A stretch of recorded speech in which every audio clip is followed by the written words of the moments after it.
Thank you so much mga kaibigan. Palakpakan po natin ang napaka-powerful na speaker natin ngayong umaga na po. Miss Apple Tan, mahina palakpak ninyo. Palakpakan natin Miss Apple Tan! Good morning sa... Ano na ba? Okay. Good afternoon po sa inyong lahat. Sino mo yung mga baguhan pa lamang, mga first time pa lang na umattend ng presentation? Pwede ba palakpakan natin yung mga first time? Okay, sa mga first time, hindi mo namin alam kung ano sinabi ng mga taong nag-imbita sa inyo para mahikayat kayo ngayong umaga para pumunta at makinig sa amin. By the way, you call the person who invited you your sponsor.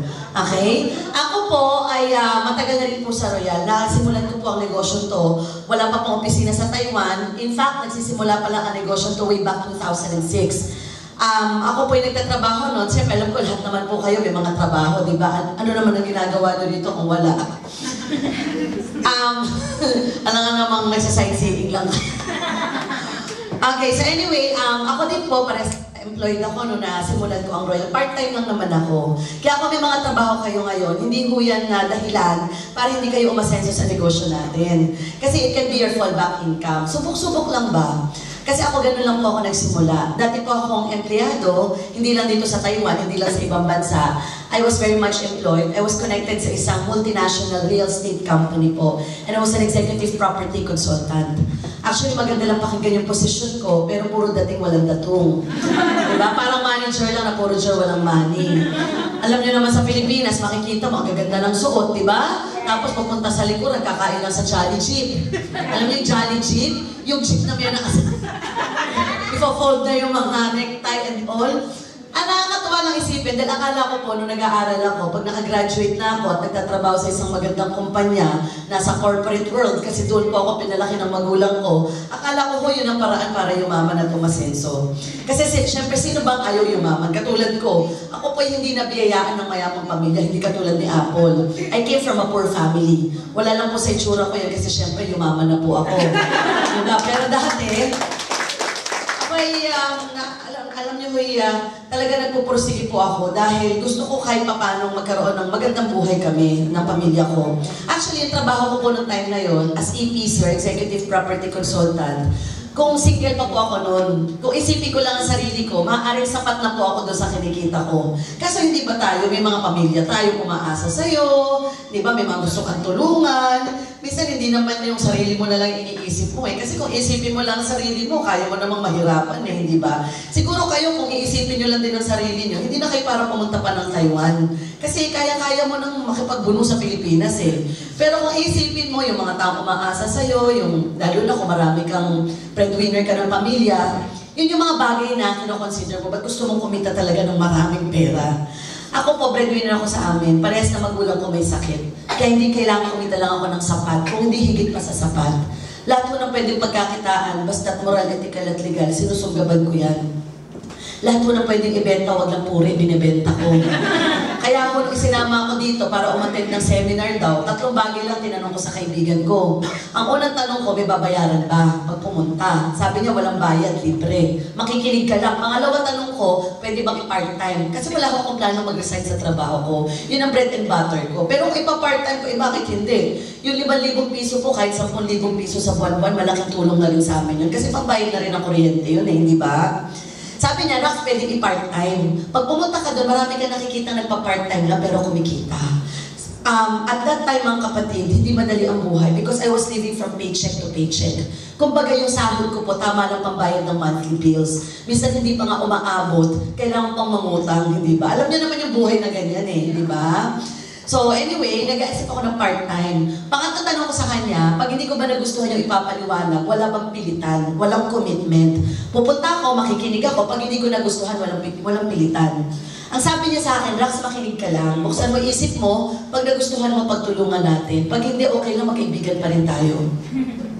Kumbaga, mga kaibigan, noong time na yon, inisip ko, what is there to lose kung makikinig ako, hindi ba? Yes. Nakinig po ako, na-present sa akin ng business. To cut the long story short, lahat na pinaliwanag ni Apple, yan po yung pinaliwanag sa akin. Nakaupo din ako, nakikinig ako. Umiikot na yung utak ko sa mga taong iimbitahin ko. In fact, natapos ko ang presentation, isa lang ang natandaan ko paglabas. Tuwan. Diba? Pag uwi ko sa bahay namin, antayin ko sa auntie ko, tuwan. Antayin ko sa mga office mates ko, tuwan. Basta alam ko lang, ubusan ng lahi at palakihan ng akal. Nung gabi alam nyo ba, napapikit na lang ako, sabi ko, this is it, thank you Lord. You know, for me, it was an answered prayer. Diba? Nagdadasal ka kung anong pang opportunity, paano ka makikita ng pera. Eh ito, nakita ko, sabi, pwede kang kumita ng pera, hindi lang pagkita, pwede daw yumaman.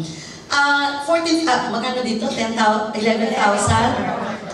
Okay, sa Pilipinas mo kasi 14,790 pesos. Iniisip ko yung 14,000, ilabas ko man, next month susweldo uli ako. Kasi ang sweldo ko po 18,000 a month lang. Basic allowance. Plus commissions pag nakakabenta kami ng mga condominium. Eh, nung panahon na yun, nauso po yung mga no down payment na terms. Kumbaga, meron kaming friendly terms na na-stretch po yung mga down payment. Diba? So, at tagal ng komisyon lumabas noon. Minsan 2 years bago lumabas ang komisyon, hindi mo na ako kailangan ng pera pag dumating ang komisyon.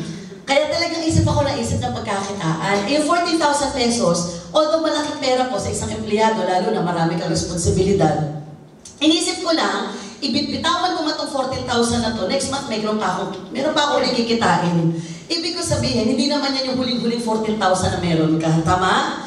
And besides, wala pa ako taong nakitang naghirap dahil lang sa $11,400 dollars. Diba? Wala akong nakita taong naghirap o na bankrupt dahil lang sa 14,000. Pero marami na po akong taong nakitang yumaman dahil lang sa 14,000 na yan. Diba? In short, kung pag-join nyo sa Royal, huwag nyo ikatakot kasi 14,000 lang yan o 11,000 lang yan. Baka mas marami ka pang naubos, kakatawag mo ng call card, di ba? Kakatawag mo sa pamilya mo, kung ano-ano mga walang kakwenta-kwentang bagay na ginagawa mo o binibili mo. Ibig ko lang sabihin, pag ginawa mo ang Royal, sigurado hindi mo para ikahirap. Pero baka sakaling pwede mong ikayaman. Mga kapatid, mahigit 8 taon na po ang Royal. And this company has been proven and tested. Sa katunayan, more than 8 years, nakapag-produce na ang Royal ng mahigit 1,000,000 milyonaryo na po sa buong mundo. Palakpakan naman natin mga. We have produced more than 1,000 millionaires already in a span of 8 years. Ibig sabihin, hindi ito tsambahan. Hindi kami sinuwerte lang. Ako hindi naniniwala ko masyado sa swerte lang. You know, I still believe you have to work for your dreams, hindi ba? Kasi ang swerte kundi sa loto, sa wedding lang. Yung mga nangyari sa amin, hindi lang basta sinuwerte, kung hindi tinrabaho. At nagkataon po, yung ginagawa namin kasi papunta talaga sa pagyaman. Yung sinasabi ni Apple kanina, di ba? Pag may ginagawa kang isang bagay, isipin mo, tanungin mo sa sarili mo, ano ba ang gusto mo mangyari? Gusto mo yumaman? Sa tingin mo ba yung kasalukuyang ginagawa mo, yan kaya ay magdadala sa'yo papunta sa pagyaman? Kasi kung yung ginagawa mo, hindi rin papunta sa pagyaman, kahit anong sipag mo, anong tiyaga mo, hindi ka yayaman. Tama? Walang pinagkaiba yan sa bumili ka ng BMW, brand new, papunta ka ng Laguna. Pero yung landas na tinatahak mo papuntang Baguio, sa tingin mo ba darating ka ng Laguna? Pero kahit nakabisikleta ka lang, papunta ka ng Laguna, yung landas na tinatahak mo, ipapunta rin ng Laguna, pwedeng mabagal ka lang, pero aabot at aabot ka dun sa pupuntahan mo.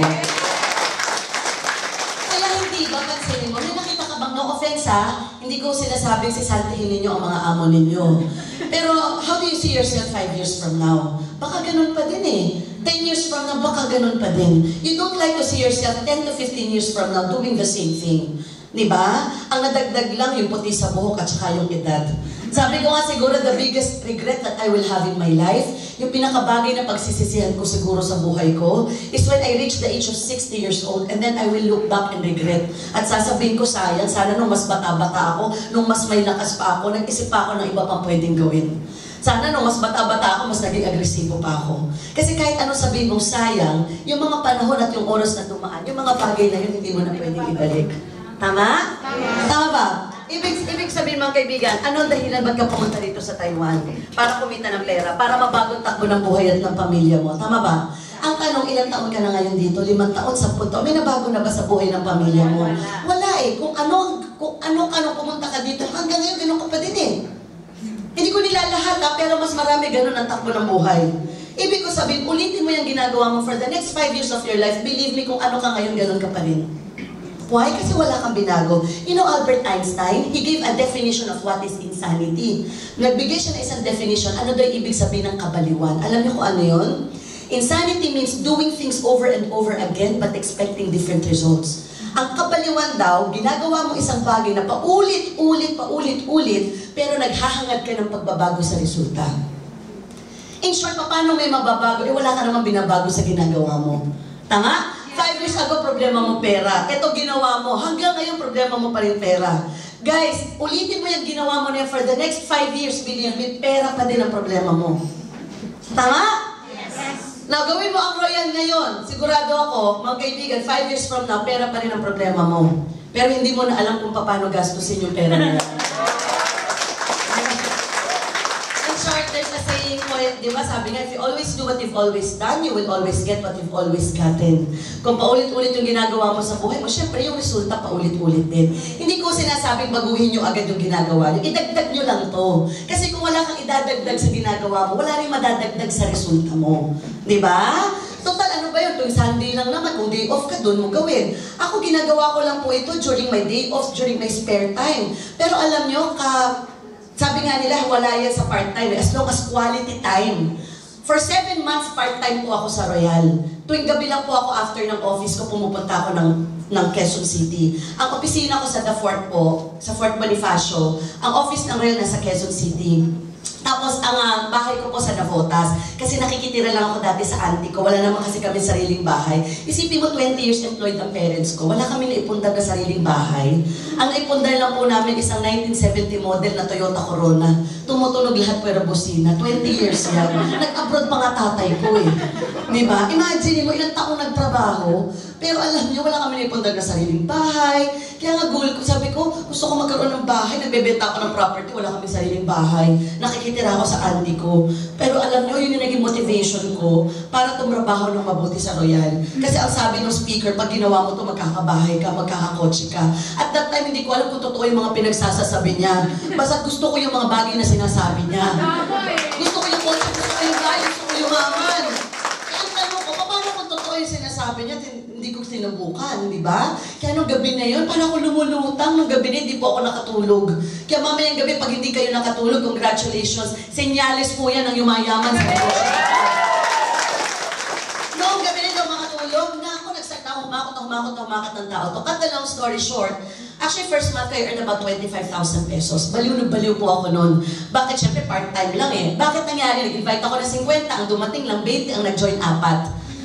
Ganun talaga, dito bawal ang pikon talo. Hindi pwede humakot ka ng 10, ayaw ng 10, kinabukasan po, 11 ang nawala. Sumama ka na rin sa nawala. Dapat hindi ganon. Ako kung mahina lang ang loob ko nung panahon na yon, siguro wala na po ako sa harapan ninyo. Pero kayo malalakas ang loob nyo eh. Huwag kayo mag-complain na sasabihin nyo sa akin, Rax, hindi ko kaya Royal, mahirap to eh. Bakit maginhawa ba buhay nyo?